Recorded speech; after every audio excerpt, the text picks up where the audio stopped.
السلام علیکم ورحمۃ اللہ وبرکاتہ۔ الحمد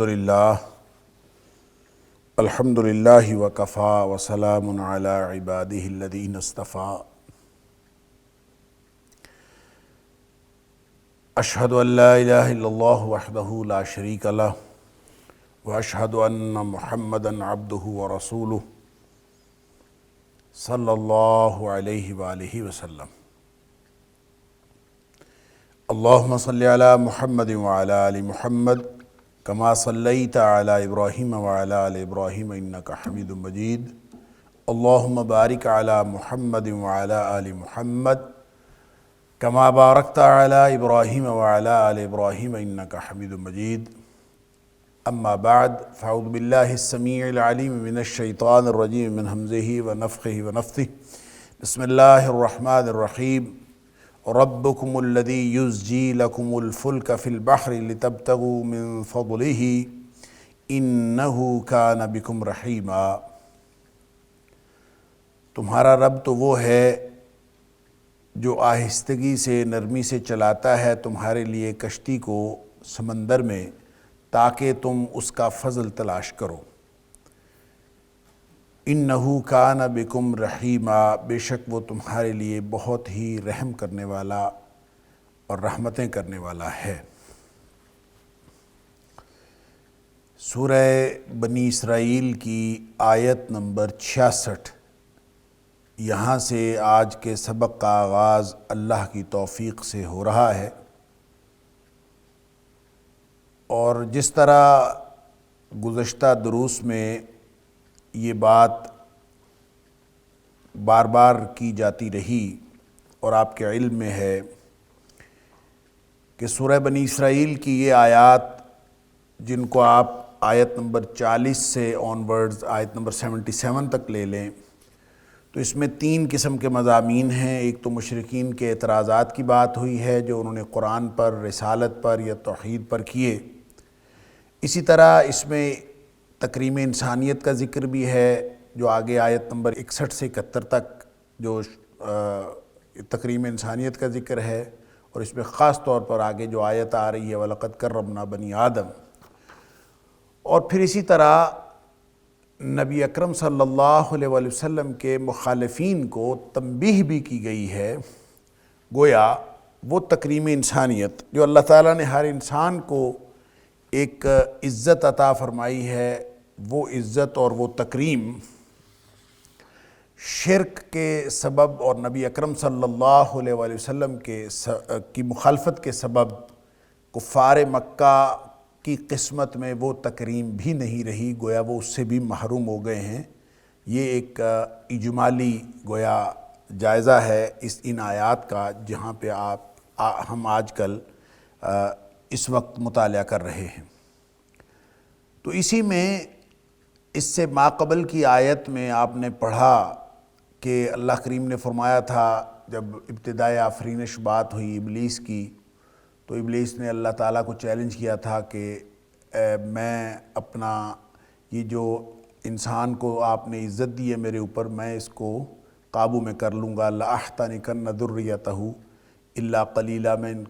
چند لوگوں کو چھوڑ کر تقریباً ساری اس کی جو اولاد ہے میں اس کو اپنے قابو میں کر لوں گا۔ اس پر بڑی تفصیل سے بات ہو چکی گزشتہ درس میں، اور غصہ اس کو یہ تھا کہ اَرَأَيْتَكَ هَذَا الَّذِي كَرَّمْتَ عَلَيَّ، کہ تو نے مجھے میرے اوپر اس کو تکریم دی ہے، عزت دی ہے۔ تو اس پر پھر اللہ تعالیٰ نے اگلا جو بیان ہے پورا، کہ اللہ تعالیٰ نے عزت اور تکریم واقعتاً دی ہے، اور وہ عزت اور تکریم کس کس پہلو سے ہے اس کا ذکر بھی کیا، لیکن ساتھ اللہ تعالیٰ نے فرما دیا کہ تو چاہے اپنے گھوڑے دوڑا لے، اپنے پیادے بھی دوڑا لے، اور پورا زور لگا لے، پوری طاقت صرف کر لے، پوری سٹرگل کر لے، لیکن میرے بندوں کے اوپر تیرا زور نہیں چلے گا۔ تم اور تمہارے پیروکار ان سب کو میں جہنم میں پھینک دوں گا، لیکن ان عبادی لیس لک علیہم سلطان، میرے بندوں پر تیرا زور نہیں چلے گا، وکفا بربک وکیلا، اور کارساز ہونے کے لیے تیرا رب جو ہے وہی کافی ہے۔ اور وہ رب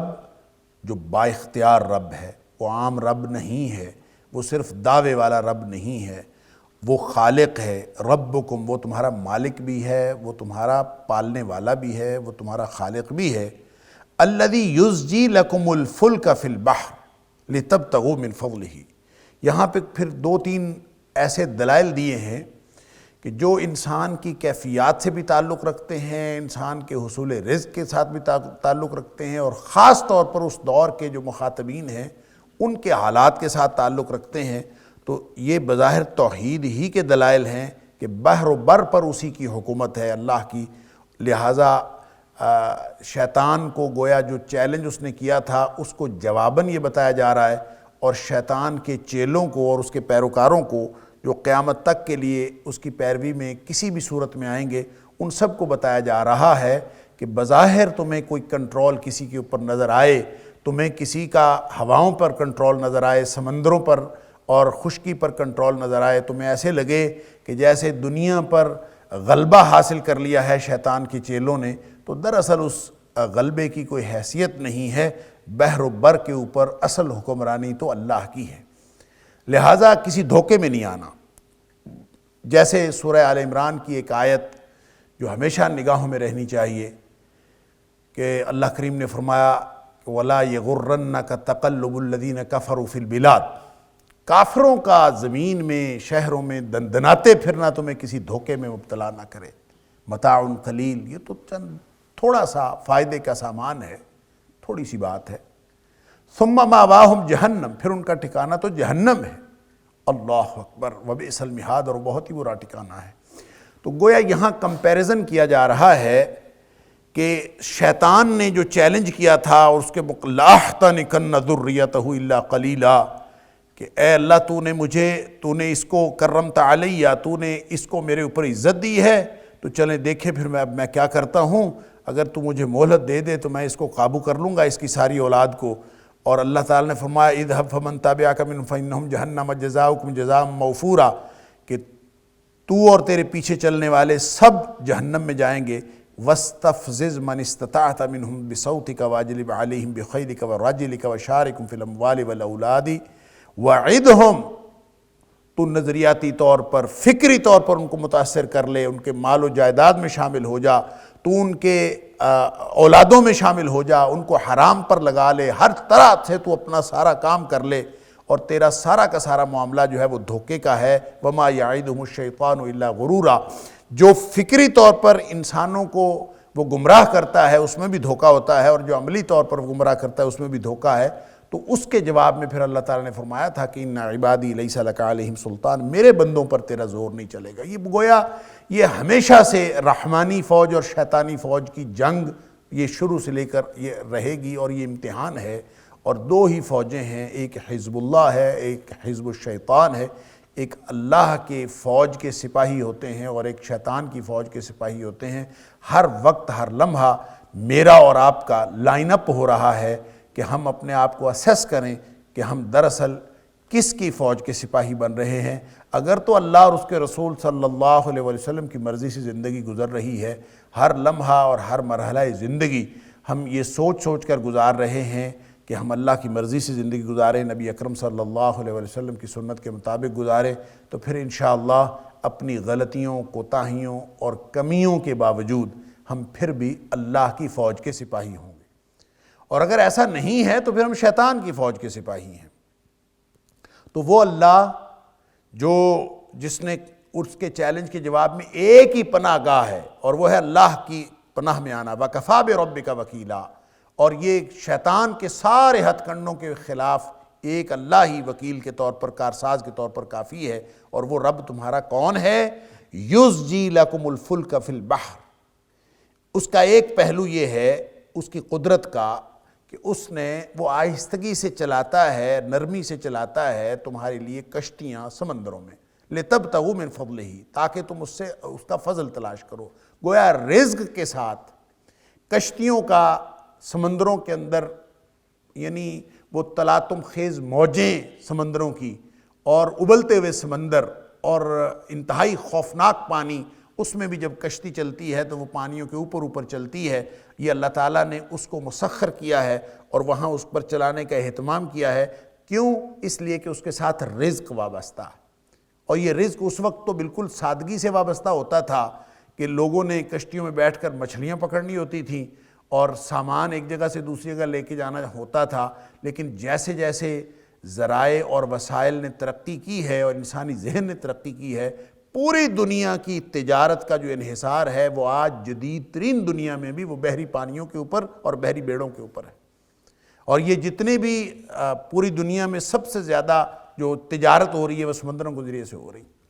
لہٰذا یہ اس کی اہمیت نہ صرف وقت گزرنے کے ساتھ ساتھ اسی طرح رہی ہے، بلکہ یہ شدید بڑھ گئی ہے جب اس کو آپ تجارتی نقطہ نظر سے اور رزق کے حوالے سے دیکھتے ہیں۔ تو اللہ تعالیٰ یہ فرماتا ہے کہ گویا تمہاری پورے نظام معیشت کا جو انحصار ہے وہ سمندروں پر ہے، اور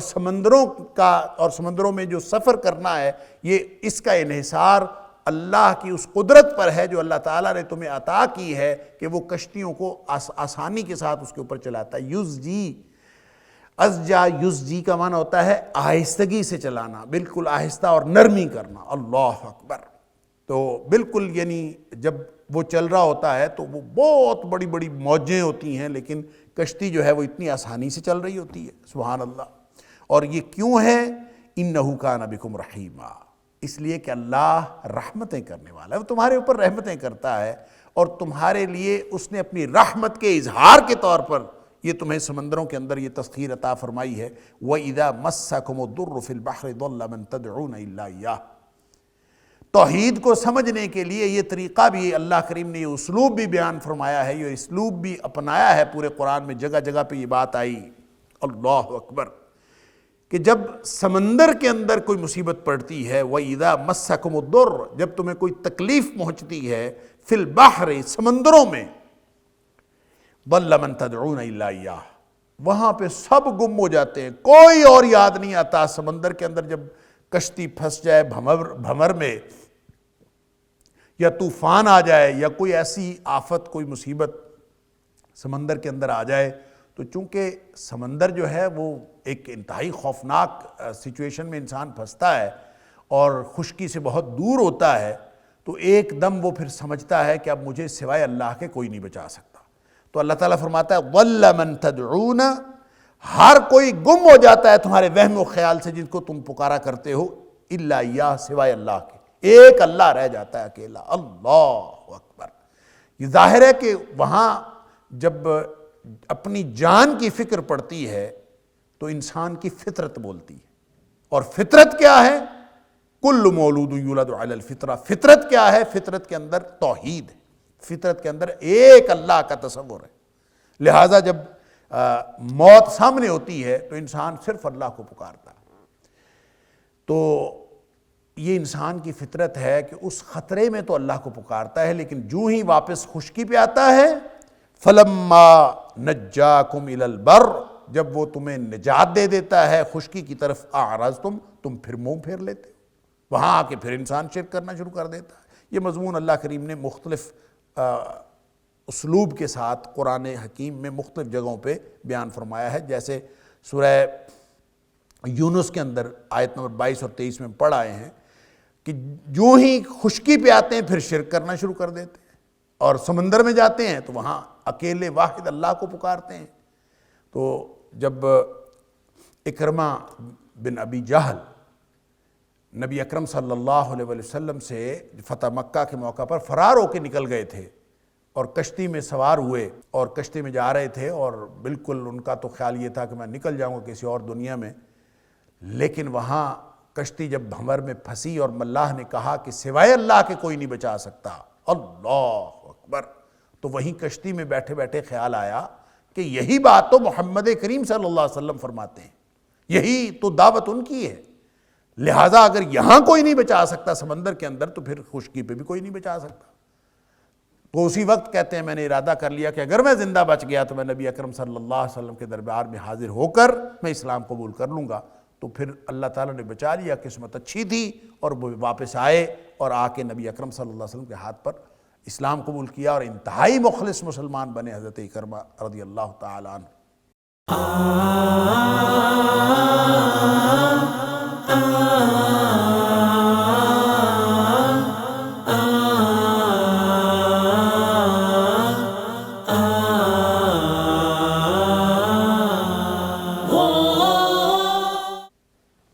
لہٰذا یہ جو انسان کی ایک فطرت ہے کہ سختیوں میں اور مصیبتوں میں اپنے اس وقت صرف اللہ کو یاد کرتا ہے، حالانکہ بحر و بر پر اللہ ہی کی حکومت ہے۔ اللہ تعالیٰ فرماتا ہے وَكَانَ الْإِنسَانُ كَفُورًا، یہ ہے ہی ناشکرا، یہ اس بات کا شکر بھی نہیں کرتا کہ اس اللہ نے مجھے بچا لیا ہے، چلے شکر میں ہی باقی زندگی خوشکی پہ گزار دے، نہیں، یہ ہے ہی کفر کرنے والا اور ناشکری کرنے والا۔ أَفَأَمِنْتُمْ أَنْ يَخْسِفَ بِكُمْ جَانِبَ الْبَرِّ، اچھا یہ بتاؤ کہ خشکی پر جب آ جاتے ہو تو کیا اس وقت تم مامون ہو جاتے ہو، بے خوف ہو جاتے ہو اس بات سے کہ اللہ تمہیں خشکی کی طرف آ جانے کے بعد بھی زمین میں دھسا دے؟ اللہ اکبر۔ اور یہ بات بھی اللہ کریم نے مختلف مقامات پر فرمائی ہے کہ زمین جو اگرچہ بظاہر مادی اسباب کے اعتبار سے بچھونا ہمیں نظر آتی ہے اور بالکل سخت زمین، اور یہاں انسان بے خوف ہو کے پھرتا ہے کہ کچھ نہیں ہوتا، حالانکہ یہ سوچتے رہنا چاہیے کہ زمین اگر پھٹ نہیں رہی، یہ ہمیں اگر اندر دھسا نہیں رہی اور پھٹ کے ہمیں اپنے اندر نگل نہیں رہی، تو یہ بھی اللہ کا کرم ہے، یہ بھی اللہ کی رحمت ہے۔ أَأَمِنْتُم مَّن فِي السَّمَاءِ أَن يَخْسِفَ بِكُمُ الْأَرْضَ فَإِذَا هِيَ تَمُورُ، ابھی زلزلہ آئے اور یہ سب کچھ ملیا میٹ کر دے، یہ ہو سکتا ہے؟ تو اس بات سے کس چیز نے بے خوف کیا ہے تمہیں؟ یعنی کوئی لمحہ ایسا نہیں جب انسان اللہ کی طرف سے اس کو بھلا دے اور غافل ہو جائے، یہ ممکن نہیں ہے۔ جب اس کی دل و دماغ میں توحید رچی بسی ہو تو اس کو صرف سمندروں میں توحید یاد نہیں آنی چاہیے، صرف سمندروں میں ایک اللہ واحد یاد نہیں آنا چاہیے، بلکہ خشکی پہ آ کے بھی اسی کو یاد رکھنا چاہیے۔ تو چاہے یہاں کی بات ہو چاہے وہاں کی بات ہو، اللہ تعالیٰ کی مدد تو ہر وقت ضرورت ہے اس کی۔ أَفَأَمِنْتُمْ أَنْ يَخْسِفَ بِكُمْ جَانِبَ الْبَرِّ، اس بات سے کیا تم مامون ہو گئے ہو، بے خوف ہو گئے ہو کہ جب تم خشکی پر آ جاؤ تو وہ تمہیں زمین میں دھسا دے، او یا یرسل علیکم حاسباً، یا تمہارے اوپر کوئی ایسی آندھی بھیج دے جس کے اندر پتھر ہوں، حاسباً، پتھروں کی بارش نازل کر دے۔ حاسبہ اصل میں حاسبہ یحسب سے ہے، اور حسب کہتے ہیں ایندھن کو، جس سے آگ جلائی جاتی ہے اس ایندھن کو حسب کہتے ہیں۔ تو حاسبہ عام طور پہ ایسی آندھی کو، ایسی تیز آندھی کو کہتے ہیں جس میں مٹی اور کنکر پتھر شامل ہوں۔ اللہ اکبر، ہوا اگر تیز ہو اور تیز آندھی ہو شدید تو وہ تو ویسے ہی تباہ و برباد کر کے رکھ دیتی ہے، اور اگر اس آندھی کے اندر گرد و غبار یعنی مٹی بھی ہو اور اس آندھی کے اندر پتھر بھی ہوں، کنکر بھی ہوں، تو اس کا مطلب یہ ہے کہ وہ تو شدید تباہ کن ہو جاتی۔ اس تباہ کن ہوا سے اور اس تباہ کن آندھی سے تمہیں کس چیز نے معمون کیا ہے؟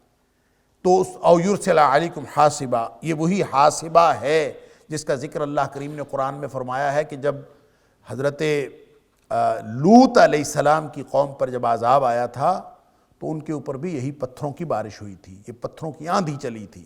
اس کو آسمان سے پتھروں کی بارش بھی کہہ سکتے ہیں، اور ایسی آندھی اور ایسی ہوا بھی کہہ سکتے ہیں جس میں پتھر ہوں یا انگارے ہوں آگ کے، کیونکہ یہ حسب اس کے اوریجن میں حسب ہے، تو حاسبہ سے مراد ایسی ہوا جس کے اندر آگ ہو، انگارے ہوں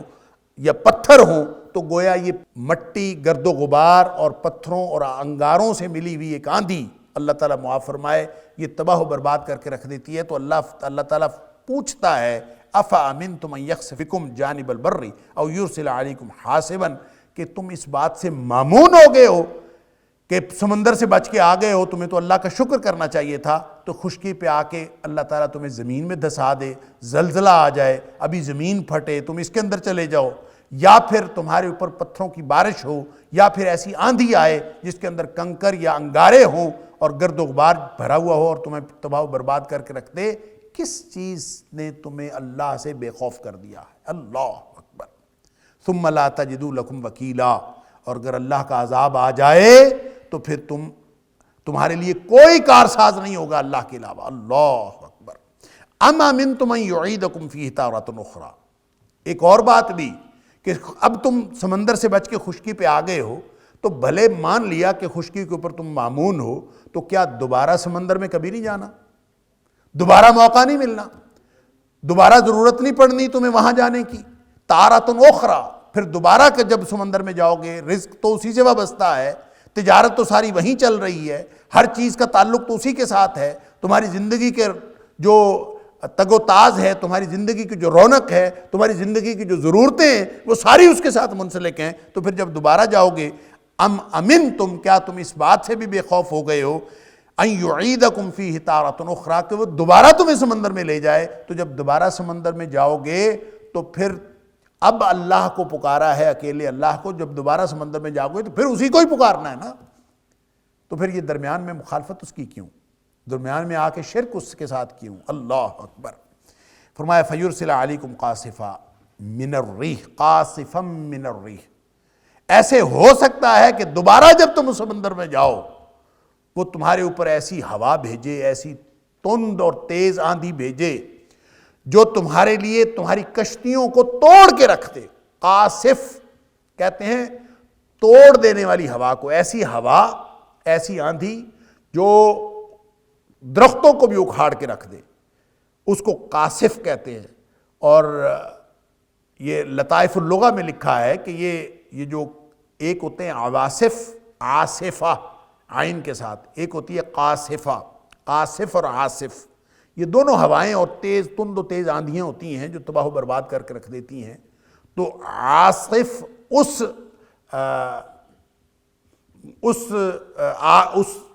ہوا کو کہتے ہیں جو زمین پر خشکی پر چلتی ہے، اور قاصف اس ہوا کو کہتے ہیں جو سمندروں میں چلتی ہے۔ لیکن ان دونوں میں مشترکہ خصوصیت یہ ہے کہ وہ بھی تباہ و برباد کر دینے والی آندھی ہوتی ہے اور وہ بھی تباہ و برباد کر دینے والی آندھی ہوتی ہے۔ جو خشکی پہ چلتی ہے وہ درختوں کو اکھاڑ کے رکھ دیتی ہے، اور جو سمندروں میں چلتی ہے وہ پھر کشتیوں کو توڑ کے رکھ دیتی ہے۔ تو اگر اللہ تعالیٰ تمہارے دوبارہ سمندروں میں جانے پر تمہارے اوپر ایسی آندھی بھیج دے جو تمہاری کشتیوں کو توڑ کے رکھ دے، اللہ اکبر، فَيُغْرِقَكُمْ بِمَا كَفَرْتُمْ، پھر تم اپنے کفر کی وجہ سے وہ پھر تمہیں غرق کر دے سمندروں کے اندر، اللہ اکبر، ثُمَّ لَا تَجِدُوا لَكُمْ عَلَيْنَا بِهِ تَبِيعًا، تم سب کو غرق کر دے اور تمہارے پیچھے کوئی رونے والا بھی نہ ہو، تمہارے پیچھا کرنے والا بھی کوئی نہ ہو، تمہارے مقدمے کی پیروی کرنے والا بھی کوئی نہ ہو کہ کس نے ڈبو دیا اور کیسے ہو گیا، پیچھے آنے والا بھی کوئی نہیں ہوگا۔ اللہ اکبر، اس اللہ سے تم غافل ہوئے ہو اور بے پرواہ اور لاپرواہ ہوئے ہو، اللہ اکبر۔ لہذا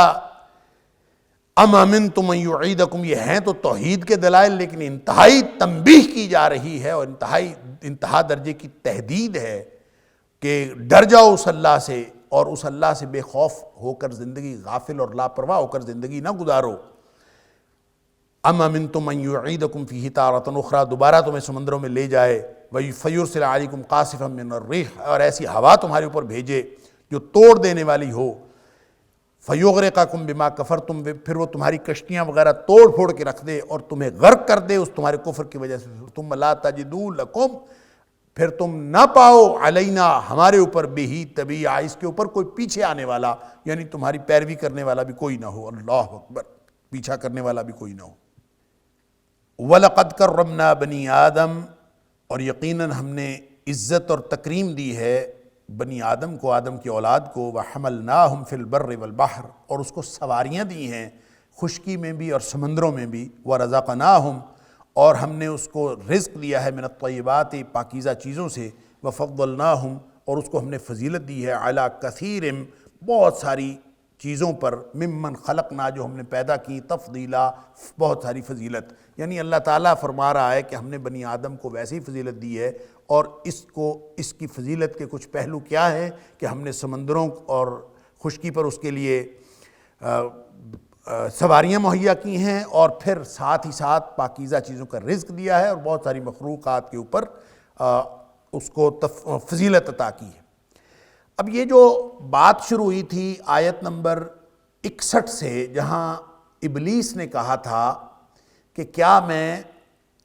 اس کو سجدہ کروں کہ جس کو تو نے مٹی سے پیدا کیا ہے، اور پھر اپنے غصے کا اظہار کیا تھا کہ قال ارأیتک ھذا الذی کرمت علی لئن اخرتنی الی یوم القیامہ لاحتنکن ذریتہ الا قلیلا، کہ اس کو تو نے میرے اوپر عزت اور تکریم دی ہے، اور اس غصے پر اس نے کہا تھا میں اس کی اولاد کو قابو میں کر لوں گا۔ اب اللہ تعالیٰ فرماتا ہے کہ میرے بندوں پر تیرا کوئی زور نہیں چلے گا، اور رب جو ہے ان کے لیے بہترین کارساز ہے، جو گویا جو رب کی پناہ میں آ جائیں گے وہ تو بچ جائیں گے ہر طرح سے شیطان کے چنگل سے۔ لیکن ایک تکریم جو ہے وہ کنفرم ہے کہ اللہ تعالیٰ نے ابن آدم کو تکریم دی ہے، تکریم دی ہے، گویا جو اس نے شکوہ کیا تھا کہ تو نے اس کو عزت دی ہے، تو اس کو اللہ تعالیٰ کنفرم فرما رہا ہے، ہاں ہم نے دی ہے، وَلَقَدْ كَرَّمْنَا بَنِي آدم، ہم نے عزت دی ہے۔ لیکن یہ عزت کن کے لیے ہے؟ یہ ان لوگوں کے لیے ہے جو اس عزت کو اپنے اس منصب انسانیت کے مطابق انجوائے کرتے ہیں۔ اگر ان کا یہ منصب، اگر یہ ان کا عبد ہونے کا منصب، اللہ کی بندگی کا منصب قائم رہتا ہے تو یہ تکریم بھی قائم رہتی ہے۔ اگر یہ اس منصب سے گر جاتے ہیں، گویا حیوانی سطح پر آ جاتے ہیں، اپنی انسانیت کے شرف کو چھوڑ دیتے ہیں، اور ابن آدم ہونے کا جو اللہ نے شرف عطا فرمایا تھا، تو پھر گویا یہ اپنے اس فضیلت اور تکریم سے محروم ہو جاتے ہیں، جس طرح مشرکین مکہ اللہ کے رسول صلی اللہ علیہ وسلم کی مخالفت کے سبب اور شرک کے سبب اس تکریم سے محروم ہوئے۔ لہٰذا اللہ تعالیٰ شیطان کے مقابلے میں اور شیطان کے پیروکاروں کے مقابلے میں یہ فرما رہا ہے کہ ہاں ہم نے عزت دی ہے، اور لیکن یہ عزت کیا ہے؟ ایک تکریم عمومی ہے جو ابن آدم کو ہے تمام مخلوقات پر۔ وہ اس اعتبار سے بھی ہے کہ اللہ تعالیٰ نے جو قامت، جو سٹرکچر، فزیکل سٹرکچر اللہ تعالیٰ نے انسان کو عطا فرمایا ہے، وہ مخلوقات میں سے کسی اور کو اللہ تعالیٰ نے عطا نہیں فرمایا، اور پھر اس کے اندر ہر چیز شامل ہے، یعنی انسان کا یہ اس کی پوری قامت، اس کا جسم، اس کے ہاتھ، اس کے ناک، اس کے کان، اس کی آنکھیں، اس کی داڑھی، اس کی ٹھوڑی اور اس کے ابرو، ہر چیز۔ اب دیکھیں کوئی اس میں اگر تھوڑی سی تبدیلی ہو جائے تو انسان کتنا عجیب لگتا ہے۔ یعنی ناک جو ہے جس جگہ پہ رکھی ہوئی ہے، اگر اللہ تعالیٰ اس جگہ کو تبدیل کر دے، ناک کی جگہ کو تبدیل کر دے، تو ہم کہتے ہیں عجیب الخلقت بچہ پیدا ہوا ہے۔ کوئی اگر تھوڑا سا بھی اس میں تبدیلی ہو جائے تو گویا وہ جو تکریم ہے وہ بلیمش ہو جاتی ہے۔ ہم سمجھتے ہیں کہ یہ تو جناب کچھ ہو گیا اس کو، یہ تو عجیب الخلقت ہے۔ تو اللہ تعالیٰ نے ہر چیز انتہائی خوبصورت بنائی، پھر اللہ تعالیٰ کمی اور بیشی کر کے کسی کو زیادہ خوبصورت بنا کے کسی کو کم خوبصورت بنا کے، یہ امتحان کے لیے اللہ تعالیٰ اس میں کمی بیشی تو کرتا ہے، لیکن یہ عمومی تکریم سب کے لیے ہے، اور یہ تکریم کافروں کے لیے بھی ہے، یہ تکریم مسلمانوں کے لیے بھی ہے، یہ ہر انسان کے لیے یہ تکریم۔ وَلَقَدْ كَرَّمْنَا بَنِي آدم، اور یہ مومن کافر جیسے اللہ تعالیٰ نے فرمایا لَقَدْ خَلَقْنَا الْإِنسَانَ فِي أَحْسَنِ تَقْوِيمٍ، ہم نے انسان کو انتہائی عمدہ قامت کے ساتھ پیدا کیا، لیکن ثُمَّ رَدَدْنَاهُ أَسْفَلَ سَافِلِينَ، پھر انسان جو ہے وہ خود ہی اپنے کرتوتوں کے سبب انتہائی پستی میں گر جاتا ہے، اور جب یہ گرتا ہے تو وہ اپنی تکریم سے دستبردار ہو جاتا ہے۔ تو یہ جو جسمانی پہلو، یہ جو عمومی پہلو، اس اعتبار سے سارے انسان اس تکریم سے مستفید ہوتے ہیں، لیکن ایک تکریم وہ خصوصی ہے جو صرف اور صرف اہل ایمان کو حاصل ہے۔ اور اس کے بارے میں قرآن کہتا ہے ان اکرمکم عند اللہ اتقاکم، تم میں سے سب سے زیادہ عزت والا اللہ کے ہاں تکریم والا وہ ہے جو تم میں سب سے زیادہ تقوی والا ہے۔ گویا تکریم کا ایک باطنی پہلو ہے، ایک تو جسمانی اور ظاہری پہلو ہے جس کا تعلق قامت کے ساتھ ہے، جس کا تعلق دوسری مخلوقات کے سامنے اپیرنس کے ساتھ ہے۔ اس سب عزت اور تکریم کے باوجود جو روحانی پہلو ہے، جو باطنی پہلو ہے، وہ زیادہ غالب ہے، اور اس باطنی پہلو سے اگر کوئی شخص اپنے باطن کو آلودہ کر لیتا ہے تو گویا وہ اپنی تکریم سے گر جاتا ہے باوجود ظاہری تکریم کے۔ اور وہ باطنی پہلو کیا ہے؟ ان اکرمکم عند اللہ اتقاکم، جو دل میں اللہ کا خوف رکھتا ہے، جو دل میں اللہ کی رضامندی کے حصول کو اور اللہ کی ناراضگی سے بچنے کو اپنی زندگی کی ترجیح بناتا ہے، فرمایا وہ تم میں سب سے زیادہ عزت والا ہے۔ ان اکرمکم عند اللہ اتقاکم، اللہ کے نزدیک تم میں سے سب سے زیادہ عزت والا وہ ہے جو تم میں سب سے زیادہ اس ترجیحی نقطے پر زندگی گزارتا ہے، اتقاکم،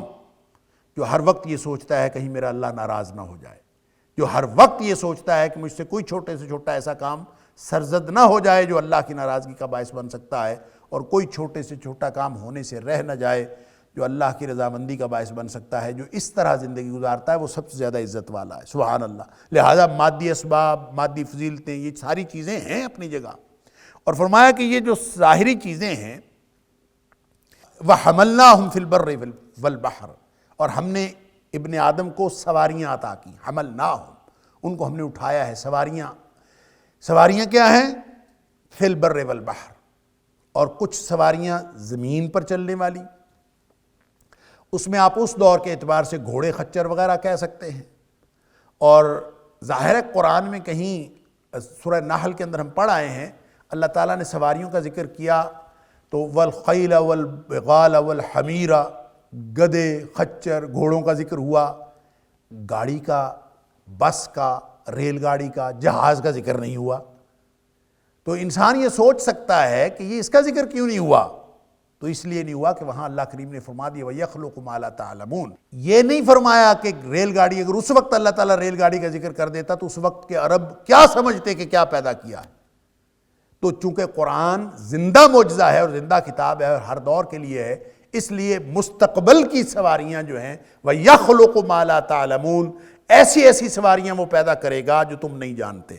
لہٰذا ہو سکتا ہے کہ آج کے بعد ایسی سواریاں پیدا ہوں جو ہم بھی نہیں جانتے، اور اگلی نسلیں جو اور نئی سے نئی سواریاں، پتہ نہیں کیا کچھ ہونے والا ہے یہاں پہ اور کیا کچھ پیدا ہونے والا ہے۔ لہٰذا ان سب کو پیدا کرنے والا وہی ہے، اور حملناہم فی البر والبحر میں وہ ساری سواریاں شامل ہوں گی جو جدید ترین دور میں بھی آگے پیدا ہوں گی۔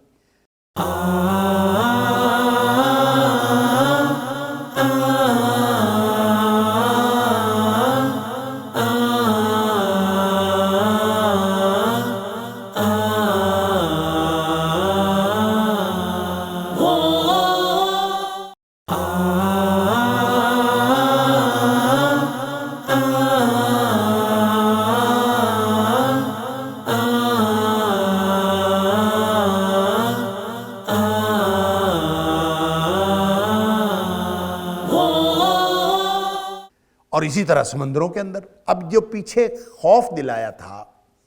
کہ سمندر کے اندر بھی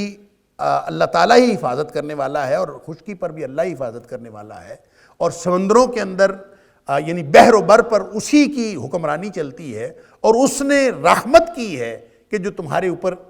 وہاں سمندروں میں کشتیاں تمہارے لیے بنا دیں، یا اب ذکر کر رہا ہے سواریوں کا، تو اس کا مطلب یہ ہے کہ وہ مصیبتیں، وہ بظاہر جو انسان جن کو آفتیں سمجھتا ہے، چاہے وہ خشکی کی ہوں اور چاہے وہ سمندری ہوں، بحری ہوں، ان سب سے بچاؤ کا سامان اور ان ساری تکلیفوں کو ختم کر دینے کا ایک سامان وہ سواریاں ہیں جو اللہ تعالیٰ نے عطا فرمائی۔ وَحَمَلْنَاهُمْ فِي الْبَرِّ وَالْبَحْرِ، بلندی عطا کی ہے، سواریاں عطا کی ہیں، اٹھایا ہے تم کو، اور یہ ایک تو اس سے مراد سواریاں ہیں،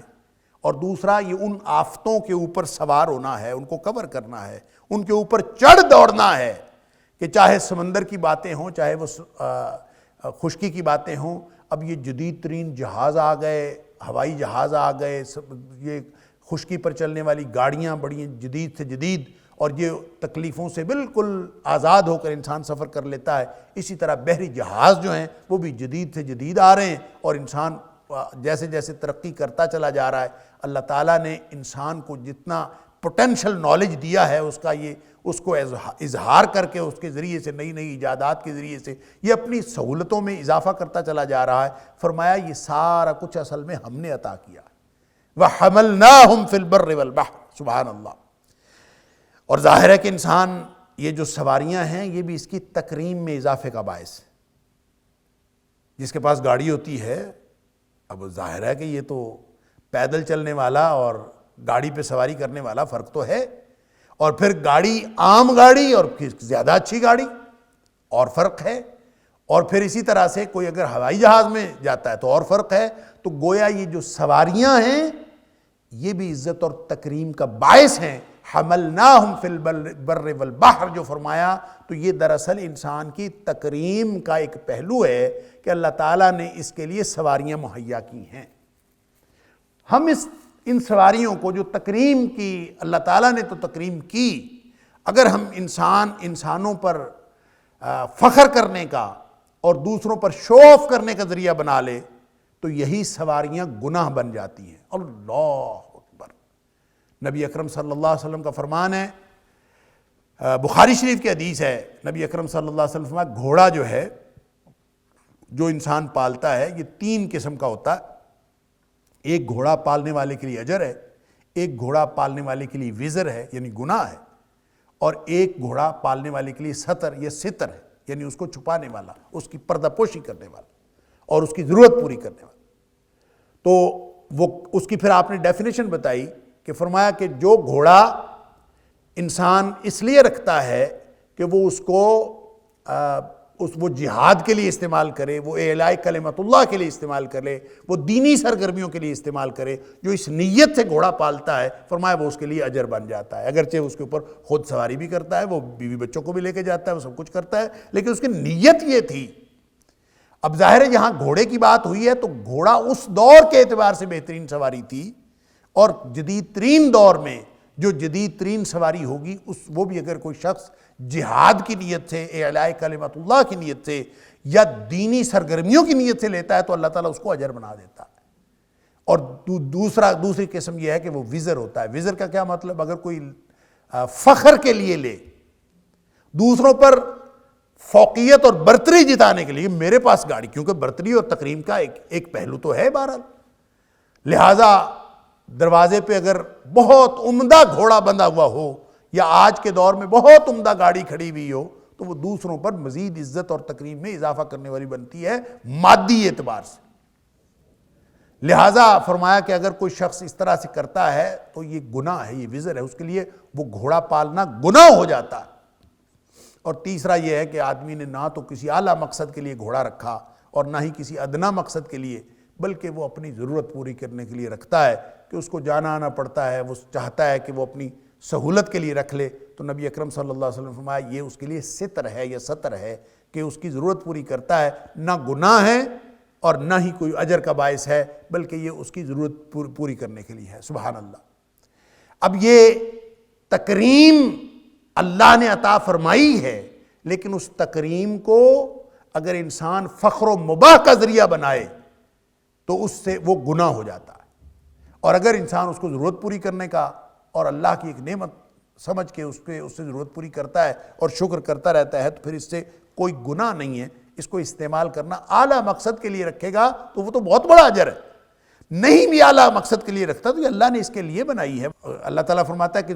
زمین میں جتنی چیزیں ہیں وہ ساری کی ساری ہم نے تمہارے لیے پیدا کی ہیں۔ اللہ اکبر۔ اب یہ سارا کچھ زمین میں جو انسان نے اللہ تعالیٰ نے پیدا کیا ہے یہ انسان کے لیے پیدا کیا ہے، تو پھر اس میں جو حلال چیزیں ہیں اس کو استعمال کرنا یہ قطعاً غلط نہیں ہے۔ میں ابھی آگے آ کے جب ورزقناہم من الطیبات ہے اس کے بعد میں عرض کروں گا کہ ان چیزوں کو ترک کر دینا، استعمال ان کا ترک کر دینا اس خیال سے کہ یہ انسان کے لیے اجر کا باعث ہوگا، اس کا کیا تعلق ہے انسان کی اس تکریم کے ساتھ؟ تو یہ ایک تو سواریوں کا پہلو ہے۔ دوسرا ورزقناہم من الطیبات، اور پاکیزہ چیزوں کا رزق دیا ہے۔ زمین کی ہر چیز جو اللہ تعالیٰ نے انسان کے لیے پیدا کی ہے اس میں پھر خاص طور پہ فرمایا پاکیزہ چیزیں کا رزق عطا فرمایا ہے۔ سبحان اللہ۔ اب یہ جتنا بھی پاکیزہ چیزوں کا رزق ہے اس کا مطلب وہ رزق بھی ہے جو نیچرل ہے، جس میں پھل شامل ہیں، سبزیاں شامل ہیں، انسان ان کو عمدہ سے عمدہ اللہ تعالیٰ نے عطا فرمایا، وہ پھلوں سے بھی اور سبزیوں سے بھی اور نیچرل ڈائٹ، اور پھر خاص طور پہ انسان کو اللہ تعالیٰ نے عقل دی ہے، یہ اپنے لیے بہتر سے بہتر چیز بنا لیتا ہے، اور نمکین چیزیں، اتنی شاندار ڈشز، جیسے جیسے انسان کی یہ عقل و شعور کو ترقی ملتی جا رہی ہے، انسان کے کھانے پینے کی چیزیں عمدہ سے عمدہ ہوتی چلی جا رہی ہیں۔ سبحان اللہ۔ لہٰذا آپ دیکھ لیجئے کہ 1000 سال پہلے انسان کا طرز زندگی کیا تھا، اس کے کھانے پینے کی چیزیں کیا تھیں، لیکن وہ بھی ساری جانوروں سے اور مخلوق سے بہتر تھیں۔ اور اب آ کے جو انسان کھانا کھا رہا ہے وہ اس دور کے انسانوں سے بھی بہتر ہے، اور بہتر سے بہتر۔ اس دور کے بادشاہوں کو شاید وہ کھانے میسر نہیں ہوں گے جو آج کے عام لوگوں کو میسر ہیں۔ تو یہ وَرَزَقْنَاهُم مِّنَ الطَّيِّبَاتِ، جو پاکیزہ چیزیں اللہ تعالیٰ نے عطا فرمائی ہیں، یعنی جانوروں کو اور باقی مخلوقات کو یہ عطا نہیں ہوئی، ان کی فطرت ہی نہیں ہے۔ کبھی انسان کو بھوسا کھانا، پتے کھانا اور گھاس کھانا، یہ جانور کھاتے ہیں اور ان کی مرغوب غذا بھی ہے، کسی کی کوئی غذا ہے، کسی کی کوئی غذا ہے۔ انسان کو اللہ تعالیٰ نے جو تکریم دی ہے تو اس کو عقل و شعور کے ساتھ ساتھ باطنی اور اس کے جو روحانی پہلو ہیں اس کے اعتبار سے تکریم کے ساتھ ساتھ اللہ تعالیٰ نے اس کو رہن سہن میں، کھانے پینے میں، بود و باش میں، باہمی تعلقات بنانے میں، آپس کی جو انسان کی اس میں رہتل ہے اس دھرتی پر، وہ بھی جانوروں سے اور ساری مخلوقات سے افضل بنائی۔ انسان اگر اس تکریم کو اہمیت نہ دے اور وہ کام کرنے شروع کر دے جو جانوروں والے ہیں، انسانوں والے کام اور ہیں، کیونکہ تکریم میں نے عرض کیا عمومی، کافر بھی ہو تو انسان ہے تو ایک تکریم کی منزل پر ہے، اس کو اللہ تعالیٰ نے جانوروں سے بہتر رکھا ہے۔ اب یہ جانوروں کا کام ہے کہ وہ بھوسا کھائیں، وہ کھاد کھائیں، وہ جو مرضی کھائیں، وہ ہر چیز کھا لیتے ہیں۔ انسان رزقناہم من الطیبات، ان کو پاکیزہ چیزیں اللہ تعالیٰ نے دی ہیں، اس کے کھانے کی چیزیں اور ہیں، اس کی کھانے کی چیزیں اور ہیں۔ اور اگر انسان خود وہ چیزیں جو اللہ تعالیٰ نے جانوروں کے لیے بنائی ہیں انسان اپنے لیے کھانا شروع کر دے، کبھی کوئی انسان دیکھا بھوسا کھا رہا ہو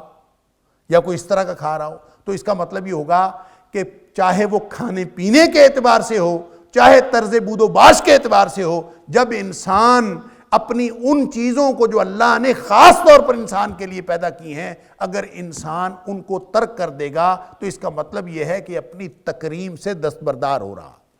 اپنی انسانیت کی سطح سے یہ نیچے آ رہا۔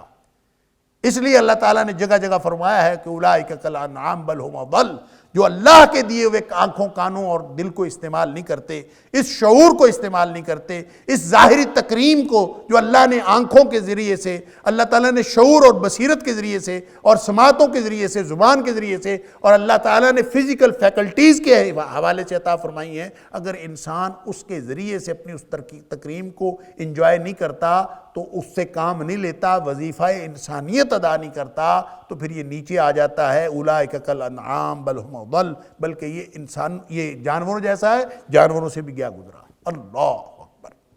لہٰذا اب ایک تو انسانیت کی توہین اس وقت ہوتی ہے جب انسان حرام میں پڑتا ہے، طیبات چھوڑ کر خبیثات میں پڑتا ہے، خبیث چیزیں کھائے گا تکریم سے نیچے گرے گا، اور یعنی حرام بود و باش اختیار کرے۔ دوسرا یہ ہے کہ وہ اختیار کرے جو انسانیت کے لائق شان نہیں۔ اب اللہ تعالیٰ نے انسانوں کو رہنے کے لیے ظاہر ہے گھونسلے بنانا، جنگل میں رہنا، سڑکوں پہ طرح طرح کی حرکتیں کرنا اور مختلف قسم کے جو سر عام مناظر اختیار کرنا، یہ حیوانات کا کام ہے، یہ جانور کرتے ہیں اس طرح سے، انسان نہیں کرتے۔ انسان کیا کرتے ہیں؟ انسان کا طرز بود و باش بڑا ہی باوقار۔ اللہ تعالیٰ نے ابتدا سے ہی انسانوں کو ایک دوسرے سے چھپ کے، ایک دوسرے سے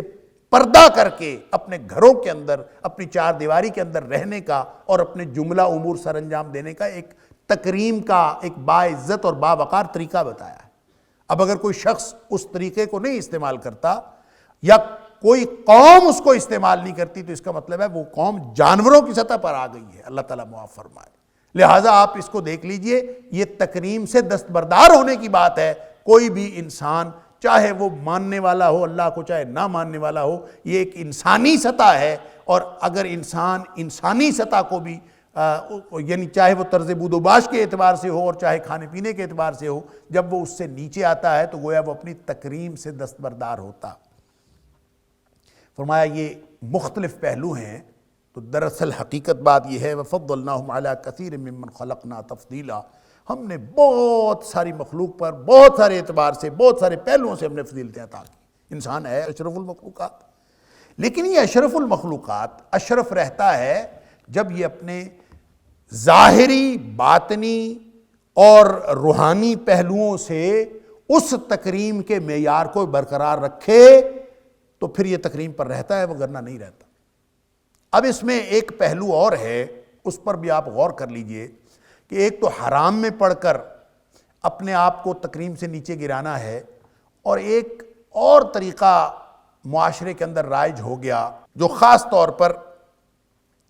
عیسائی راہبوں نے طریقہ اختیار کیا، اور مختلف مذاہب کے جو اس طرح کے لوگ تھے جنہوں نے ترک دنیا اختیار کی، اور ترک دنیا کا ایک رویہ ایک ایسا اختیار کیا کہ اس سے جو اللہ نے انسانیت کی تکریم کا ایک پہلو خصوصیت کے ساتھ بیان فرمایا کہ وَرَزَقْنَاهُم مِّنَ الطَّيِّبَاتِ، کہ ہم نے پاکیزہ چیزوں سے انتہائی عمدہ رزق دیا، تو لوگ کہتے ہیں کہ ہم وہ عمدہ رزق نہیں کھاتے، اور عمدہ رزق جو نہیں عمدہ رزق کھاتا، اور پھر اس کے بارے میں ایک روایت بھی بیان کی جاتی ہے جو علامہ ابن کثیر نے بھی اور علامہ قرطبی نے بھی اپنی تفسیروں میں بیان کر کے اس آیت کے ساتھ کمپیریزن کیا ہے کہ وہ ایک تو وہ روایت جو بیان کی جاتی ہے وہ حدیث ہے ہی نہیں، وہ اپنے استناد کے اعتبار سے وہ غلط ہے، وہ صحیح نہیں ہے، اور دوسرا وہ اس قرآن کے اس آیت کے خلاف ہے، اس آیت کے مفہوم کے خلاف ہے۔ وہ بیان یہ کیا جاتا ہے کہ حضرت عائشہ صدیقہ رضی اللہ تعالیٰ عنہ یہ فرماتی ہیں کہ نبی اکرم صلی اللہ علیہ وسلم فرماتے ہیں کہ جو شخص عمدہ رزق ترک کر دے، یا جو شخص عمدہ رزق کھاتا ہے، رزق عمدہ کھاتا ہے، تو اللہ تعالیٰ اس کو رسوا کر دیتا، یا اس طرح کے کوئی الفاظ۔ تو یہ اللہ تعالیٰ فرما رہا ہے کہ رزقناہم من الطیبات، کہ ہم نے اس کو پاکیزہ رزق عطا کیا ہے، تو پاکیزہ رزق تو تکریم کے ساتھ جڑا ہے۔ لہٰذا اگر کوئی شخص اپنے آپ کو نیک ثابت کرنے کے لیے بھی اگر وہ پاکیزہ اور عمدہ رزق چھوڑ دیتا ہے، ترک کر دیتا ہے، تو اس کی کوئی شرعی حیثیت نہیں ہے۔ ہاں البتہ یہ ضرور ہو سکتا ہے کہ کوئی اپنی خواہش اور اشتہا اس کو مارنے کے لیے وہ اپنے آپ کو ذرا کمتر رکھے اور کوشش کرے کہ وہ ان چیزوں کو، ان لذتوں کو ترجیح نہ بنا لے، دنیا کی لذتوں کو ترجیح نہ بنا لے، وگرنہ تو یہ دنیا کی صاحب خلقنا لکم ما فی الارض جمیعا، کہ ہم نے یہ زمین کی ساری چیزیں اللہ تعالیٰ نے تمہارے لیے بنائی ہیں، اور جب یہ تمہارے لیے بنائی ہیں تو ہر حلال چیز سے مستفید ہونا یہ تکریم انسانیت کا تقاضا ہے۔ لیکن اگر کوئی شخص اس کو ترک کر دے اس لیے کہ شاید اس طرح میری عزت بڑھے گی، تو یہ تصور غلط ہے۔ ہاں اگر وہ اللہ کے قرب میں رکاوٹ بن رہا ہو تو پھر آپ چھوڑ دیں اس کو۔ پھر ایسی چیزیں، ہر وہ چیز جو انسان کو کے لیے ترجیح بنتی جا رہی ہو اللہ کے مقابلے میں، ان اور خواہش بنتی جا رہی ہو، اور انسان آہستہ آہستہ ان دنیا کی لذتوں کو حاصل کرنے کے لیے اللہ کے قرب کی لذت کو بھولتا جا رہا ہو، اور اللہ کی وحدانیت سے اور اللہ کی عبدیت سے غافل ہو رہا ہو، وہاں تو یہ چیزیں ترک کر دینے میں کوئی حرج نہیں ہے۔ لیکن یہ سمجھنا کہ میں عمدہ رزق کھاؤں گا تو شاید میں اللہ سے دور ہو جاؤں گا، اور میں کم تر رزق کھا کے اللہ کے قریب ہوں گا، ایسے نہیں ہے۔ بلکہ ان اکرمکم عند اللہ اتقاکم، اللہ کے سب سے زیادہ نزدیک وہ ہے جو تقوی والا ہے، اور تقوی کا تعلق یہ ہے کہ جو جو چیزیں اللہ نے حلال طیب پاکیزہ چیزیں دی ہیں ان کو استعمال کرنا بقدر ضرورت، اور استعمال کرتے رہنا، اور ترجیح اللہ کے قرب کو اور اللہ کی رضا کو رکھنا۔ یہ ہے وہ اعتدال پر مبنی طریقہ جو اللہ کریم نے انسانیت کو سکھایا ہے، اور اسی کو تکریم انسانیت کا معیار قرار دیا ہے۔